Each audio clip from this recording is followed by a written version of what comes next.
ഈ ദിവസത്തിന്റെ ഭയങ്കര പ്രത്യേകത ഒന്ന് പറ. മറന്നാളെ ഞാൻ ഇതിനെ ഓർമ്മിപ്പിക്കണം. ഓർമ്മ വന്നു. ഇന്ന് ഇന്ത്യൻ റിപ്പബ്ലിക് ഡേ അല്ലേ? അല്ല, ഇന്ന് ഇവിടുത്തെ തെങ്ങിന് കുഴി വെട്ടിയ ദിവസം. എന്നെ കൂടെ കുഴിയിട്ടൊക്കെ മൂട്. ഇതിലും ഭേദമാ.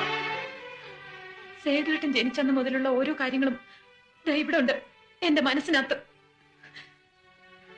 പണ്ടൊക്കെ സേതുവേട്ടനും അങ്ങനെ തന്നെയായിരുന്നു. എന്റെ കാര്യങ്ങൾ എന്നെക്കാൾ ഓർമ്മിച്ചിരുന്നത് സേതുവേട്ടനായിരുന്നില്ലേ? ഇവിടെ ഇപ്പൊ എന്തുണ്ടായെന്നാ നീ പറയുന്നത്? എനിക്ക് നല്ല വിഷമമുണ്ട് സേതുവേട്ട. സാധാരണ രാത്രിയിലെങ്കിലും ഒരുമിച്ചിരുന്ന് വല്ലതും കഴിക്കുന്നതാ. ഇന്നെന്റെ പിറന്നാളാന്ന് ഓർമ്മിച്ചതുമില്ല. പുറത്തുനിന്ന് വയറ് നിറച്ച് കഴിക്കുകയും ചെയ്തു.